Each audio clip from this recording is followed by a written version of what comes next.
PSM Makassar awali Piala AFC dengan kekalahan telak. Sebelum kita lanjut, mohon subscribe channel ini. Mari kita gaspol. PSM tidak berdaya menghadapi tekanan yang diberikan Haiphong sepanjang pertandingan.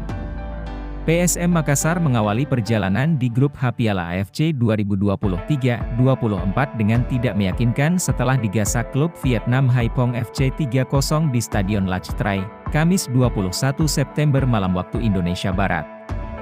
Haiphong yang bermain di hadapan ribuan pendukungnya memperlihatkan permainan terbuka. Mereka sudah membuka keunggulan ketika laga baru berjalan 8 menit. Umpan Nguyen Trong Dai dari sisi kiri pertahanan ditepis Reza Arya Pratama, tapi bola mengenai kaki Erwin Gutawa, sehingga tercipta gol bunuh diri. PSM dibuat tidak berdaya selama 30 menit yang membuat mereka tak bisa mengembangkan permainan akibat tekanan dari Haiphong. Pada menit ke-22, Luong Hoang Nam nyaris menggandakan keunggulan, tapi sepakannya menghajar tiang gawang. Menjelang babak pertama berakhir, kiper Nguyen Din Trio melakukan penyelamatan dengan meninju bola tendangan melengkung Yance Sayuri. Skor 1-0 pun menutup paruh pertama. Permainan tidak mengalami perubahan di babak kedua. Haiphong tetap mendominasi, dan mereka berhasil menggandakan keunggulan di menit ke-73 melalui sepakan Hoang Nam yang menuntaskan umpan Nguyen Tuan An.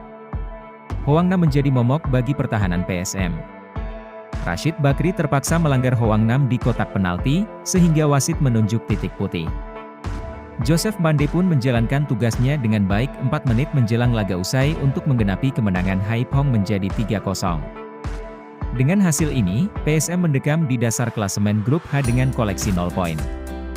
Sedangkan Haiphong menjadi raja sementara, diikuti Sabah FC setelah menang melawan Hougang FC di grup tersebut dengan 3 poin.